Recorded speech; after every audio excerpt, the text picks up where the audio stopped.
안녕하세요. 중등 2학년 이제 문학 이번에 새롭게 들어가는 고전 산문편에 대한 안내를 시작하도록 하겠습니다. 이번에 방학이 진행되는 5차시를 가급적이면은 모두 조금 알차게 듣기를 권하고요. 5차시 이후에 그 다음에 진행하는 그러니까 내신을 건너뛰고 시작하는 5차시는 현대산문으로 이루어질 거기 때문에 겨울방학이 오기 전에 고전산문과 현대산문, 산문편에 대한 문학 수업을 진행할 겁니다. 언제나 작품 선정 이유는 굉장히 중요하죠. 근데 뭐 고전 산문은 조금 굉장히 굳어져 있는 게 있어요. 배워야 할 걸 배운다. 고전 소설사 기준으로 저희가 이제 김기동 분류 되게 어떻게 보면은 고전 소설사 안에서 분류를 하신 그 일종의 학자분이 그렇게 많지 않아요. 그러니까 김기동 분류를 사용을 하는데 지금 뭐 13장까지 쭉 있죠. 있고 오른쪽에 대표 작품을 한번 넣어 봤습니다. 뭐 이걸 보시라는 건 아니고 분류 기준에 맞게 한다. 그러니까 공신력 있게 진행하는 게 맞다라는 말씀을 드리고 이 안에서 작품에 대한 선정은 조금 바뀔 수 있어요. 대표죠. 대표고 그다음에 중학교 2학년 학생이 사실은 이제 목류 계열을 배우는 거를 별로 저는 선호하지는 않아요. 그러니까 목류가 지문이 좀 복잡하고 내용이 아이들한테 다가가는 부분에 있어서의 출발점은 그렇게 좀 편하지 않기 때문에 가급적이면 더 많이 다뤄지는 저희가 이번에 뭐 영웅소설, 뭐 그 다음에 예를 들어서 영웅소설, 그리고 가정소설, 신남전기 하면 굉장히 좋죠. 그 다음에 애정소설, 그 다음 풍자소설, 판소리개 소설, 네, 5개 정도 생각을 하고 있고, 이 영웅소설을 배우면 사실은 요거 2개가 같이 조금 묶여 흘러가는 느낌이 있어요. 도술과 역사소설이 영웅과 같이 연계가 된다. 그러니까 이 분류는 절대성은 아니고 이렇게 나누는 것이 보편 타당한 좀 학적인 기준이다. 이 정도로 말씀을 드리고요. 이 기준 안에 이제 작품 선정이 들어갈 건데 사실 뭐 작품 선정보다 중요한 건 수업 방식입니다. 정말 시중에서 말씀드리고 싶은 것 중에 하나가 뭐냐면 이거 왜 읽죠? 재미없잖아요. 고전산문 좋아하는 분 계신가요? 재미없어요. 사실은 좀 구태의연한 부분도 있고 구태의연하다는 얘기는 이걸 통해서 학습하게 되는 보편적인 사회 문화적 맥락이라는 게 있죠. 예를 들어서 뭐 저희가 그 선악 개념 같은 거 얘기 다룰 때 그 콩쥐팥쥐전 여기 있네요. 네.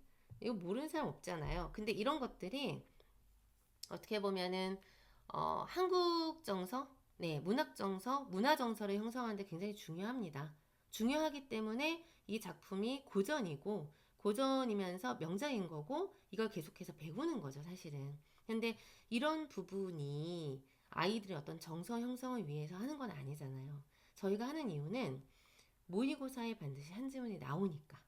네, 그거 외에는 없어요. 그리고 이 모의고사의 한 지문이 틀리면 안 되기 때문에. 나중에 고등학교 3학년 올라갔을 때, 그러면 틀리면 안 되는 거는 그냥 목적이지. 이 목적을 구현하기 위한 아무런 노력, 그러니까 이게 통독만 하면 안 틀리게 될까? 그건 아니라는 거죠. 그러니까 통독을 하긴 하는데, 통독을 하는 건 소설에 대한 기본 이해도, 그러니까 인물 관계가 어떻게 되고, 여기에 담겨 있는 문화 정서는 뭐고, 뭐 읽기 전중후 활동, 이런 게 이제 독서 활동이에요. 그런 활동을 하는 건 나쁘지 않다고 생각을 합니다. 왜냐면 중학생이니까. 그런데 여기서 대부분 학원들이 중등부 학원들이 여기서 끝나요. 끝나지 말고 저희는 이제 고등부 학원으로서 중등부를 고등 연계 과정을 항상 고려하면서 수업을 하기 때문에 여기를 강조하겠습니다. 고등 지문과의 비교를 통해 텍스트 난이도, 그러니까 아마 이게 독서를 만약에 보고 오신 분은 이 텍스트 난이도라는 게 글의 복잡도를 말하는 건데 이게 존재해요. 고전 산문에 특히 존재해요. 그러니까 이 말은 무슨 말이냐면 예를 들어 판소리개 소설 같은 경우는 이본이라고 해서 뭐 저희가 그 굉장히 흥부전 하면 이제 이게 산문화된 거고 흥부가 하면 이제 판소리 개가 되는 판소리 그 부분이 되게 강하게 되는데 토끼전, 수군가, 용궁전 굉장히 많아요. 그럼 재밌는 게 작품마다 알고 있는 기본 서사는 같아요. 흥부전에는 흥부와 놀부가 나오죠. 그런데 거기에 뭐가 내용이 달라요. 뭐가 다를까? 달라지는 건 어떻게 아이들이 문제를 풀기 어렵게 만들까, 읽기 어렵게 만들까, 요거에 초점을 맞추고 조금 읽고 들어주셨으면 좋겠습니다. 먼저 첫 번째, 이대봉전. 저희 이대봉전을 선정한 이유는 이번에 EBS 연계이기도 하고요. 그 다음에 육모의 연계 작품이었어요. 네. 그럼 육모의 연계 작품인 이대봉전에 과연 아이들이 다 맞았을까요? 네, 뭐 사실은 그런 친구도 있지만 그렇지 않은 친구도 있다는 거. 그럼 여기서 무슨 배신감이 드냐면 이대봉전을 어렸을 때부터 본 적도 있는 것 같고 또 심지어 연계니까 애들이 이대봉전에 나오는 인물관계야 대강의 줄거리를 알고 들어가요. 그런데 왜 틀리는 걸까? 첫 번째 지금 보시면 이거를 이제 다 읽어드릴 수는 없잖아요. 근데 특징만 보면 얘가 이제 앞부분 줄거리가 있죠. 앞부분 줄거리가 있다는 건 굉장히 큰 좋은 어떤 자산이 됩니다. 글을 읽을 때. 여기에 이야기 서사를 다 줬어요. 다 주고 그다음에 영웅 인물은 항상 시련을 겪잖아요. 앞으로 얘가 수련을 할 건데 그걸 얘기할 거야. 배구남에서 수련하면 세월을 보냈어. 수련 과정을 말해줄게. 이렇게 힌트를 줍니다. 어휘 수준 뭐 이런 중간에 시서백과 찌그러졌죠? 네, 찌그러지는 건 안 예쁘니까 시서백과 그 다음에 육도삼약 이렇게 두 가지. 너무 어려운 거 아니냐. 근데 독서 영역을 한번 보고 오신 분은 알겠지만 어휘 수준에 자꾸 머무르면 안 됩니다. 어려운 어휘가 나오긴 했는데 이게 지금 무슨 공부를 했다. 공부한 내용이 뭐다. 라는 거지 이 두 개가 뭔지 안 물어봐요. 그러니까 중요하지 않아요. 그냥 넘어갈 수 있습니다. 그 다음 세 번째, 인물관계와 장면 수준. 지금 보면 알겠지만 앞부분 줄거리가 좋느냐, 어휘는 어떠냐, 인물관계의 도와 장면은 얼마나 복잡도가 있느냐. 두 명의 인물이 보이고요. 그러니까 노순과 공장이 가르쳐주는 사람이죠. 두 명만 나와서 대화상을 이루고 장면의 중간에 어떤 개입 없이 그냥 쭉 아래로 전개가 되어 있어요. 그러니까 얘는 난이도가 쉽습니다. 두 번째, 2학년에 또 나왔어요. 이대봉전이. 근데 이제 앞에 이어서 나온 것처럼 앞부분 줄거리 특징이 이것도 이야기 소설에 모두 제시했는데 앞에 있었던 수련의 과정을 끝나고 얘가 이제 영웅이 되어서 전쟁에서 활약을 벌이는 장면입니다. 그래서 그 다음에 보여준 약간 연결고리가 조금 있죠. 영웅 인물이 나라를 위해 충을 실현하는 과정이 본문에서 제시될 거다. 지금 보면은 약간 이런 게 있어요. 살짝 어려워지는 것 같은 느낌이 드는 게 대봉이가 있죠. 주인공입니다. 애왕이는 대봉이의 부인이에요. 근데 지금 보니까 초왕이랑 충렬왕후가 있다고 하는데 좀 잘 읽으면 대봉이랑 애왕이가 결혼을 해서 초왕과 충렬왕후가 됐으니까 대봉이는 초왕이 됐고 애왕이는 충렬왕후가 됐다라고 앞부분에 인물 관계를 줘요. 그러니까 이 뒤에 초항이 나오면 이건 이대봉이구나 라고 알아들을 수 있죠. 어렵지 않습니다. 그래서 이것도 천자하고 이대봉의 대화고 이제 인물의 대화상이 하나고 또 중간 개입도 별로 없어요. 여기 어휘는 패초 하나 있는데 패초 어려운 단어는 맞아요. 근데 지금 보니까 황제가 즉시 패초하니 어렵습니다. 그런데 앞부분의 상황이 지금 이제 흉노대군과 선우의 군대가 막 침입을 하니까 너무 힘들잖아요. 그래서 천자가 눈물을 흘리면서 이제 얘기를 하니까 신하들이 울지 마라. 울지 말고 초항만 패초하면 여기 지금 보니까 여기 지금 보이나요? 요거 조그만한 백설 표시 보이나요? 줬어요 어휘를. 여기다 줬으니까 심지어 이제 저희 애들이 요거 줬는데 못 알아보고 여기서 어렵다 이런 애들이 있거든요. 준다는 얘기죠. 또는 못 봤어도 문맥상으로 어려움에 처했으니까 초항을 어떻게 해야 될까요? 불러와야겠죠. 네.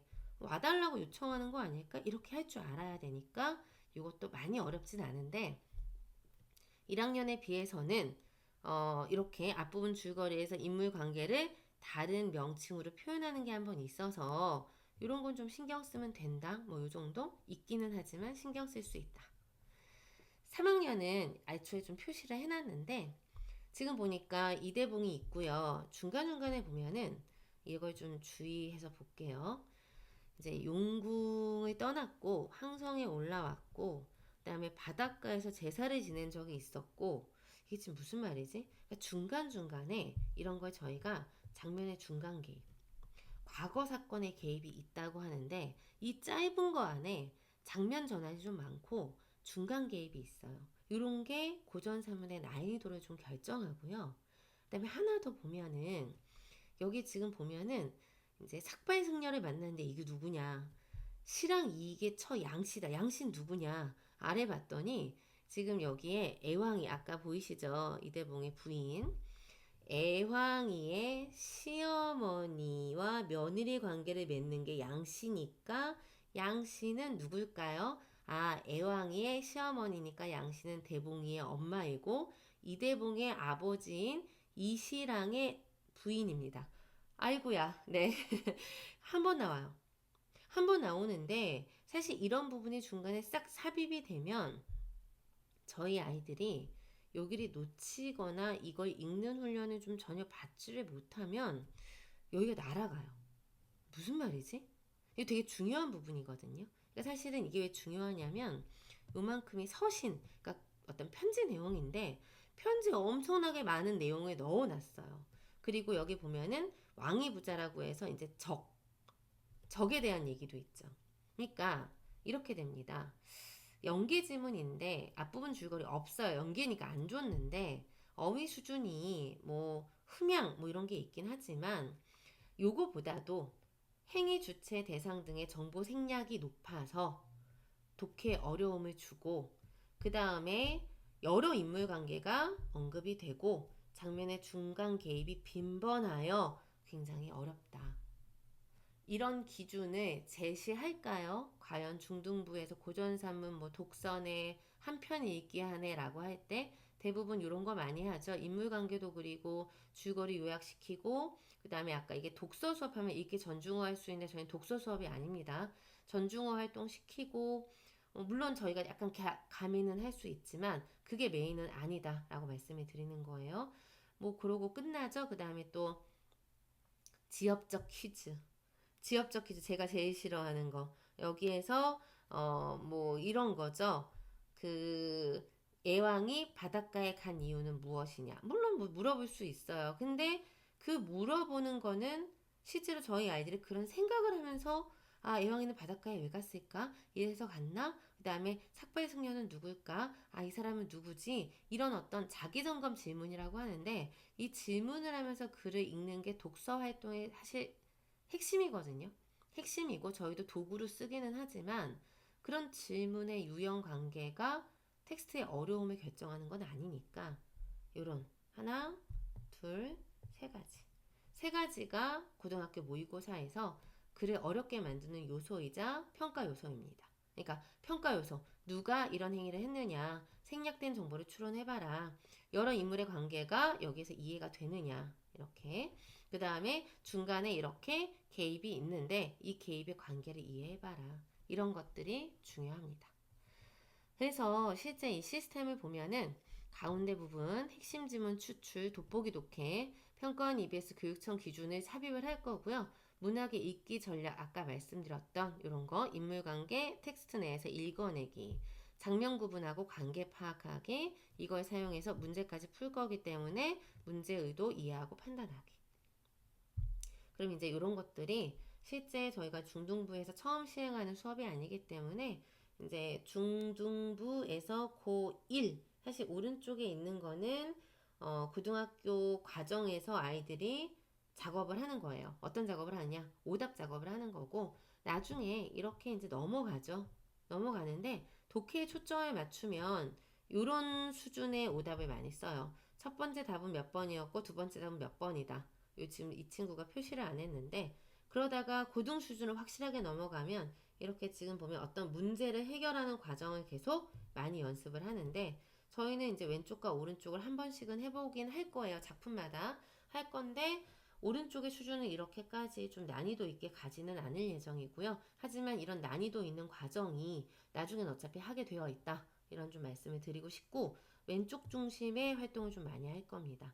문제를 풀었는데 내가 고른 답은 뭐 예를 들어 5번인데 5번인데 여기에서 만약에 3번으로 바꿨다 라고 하면 이렇게 바꾸는 과정에서 내가 어떤 내용을 읽었어야 했고 초견이라고 써있는데 이건 제가 쓴 거예요. 처음에 봤을 때 이런 생각이 들었는데 나중에 보기에 어떤 문제 옆에 나와 있는 잠깐 크게 하면 이런 보기 자료 같은 것들이 있거든요. 이거를 좀 활용하고 하면은 내가 이런 문제를 어떻게 풀어낼 수 있다. 이런 식으로 오답을 좀 많이 활용해서 진행을 할 예정입니다. 그럼 이제 이렇게 되겠죠? 개인 과제로 소설 전문 읽기에 사용이 되는 부분은 조금 쉬운 텍스트를 읽을 거고, 네가 지금 이렇게 집에서 쉽게 읽어왔는데, 이렇게 평가원 EBS 교육청 기준에 고등학교 올라가면 핵심 지문은 이렇게 어려워지는구나. 이런 비교 관계를 아이가 이해하고, 이걸 바탕으로 문제를 풀어봤을 때 오답이 발생한다면 이런 도구들을 사용해서 어떻게 보면은 문제풀이 과정에 대한 점검, 읽기 독립까지 신경을 쓰겠다. 이런 얘기입니다. 그래서 이게 고전산문 파트와 현대산문에게 뭐 동일하게 적용될 예정이고요. 현대산문도 제가 준비를 해서 또 찾아뵐 수 있도록 하겠습니다. 네, 감사합니다.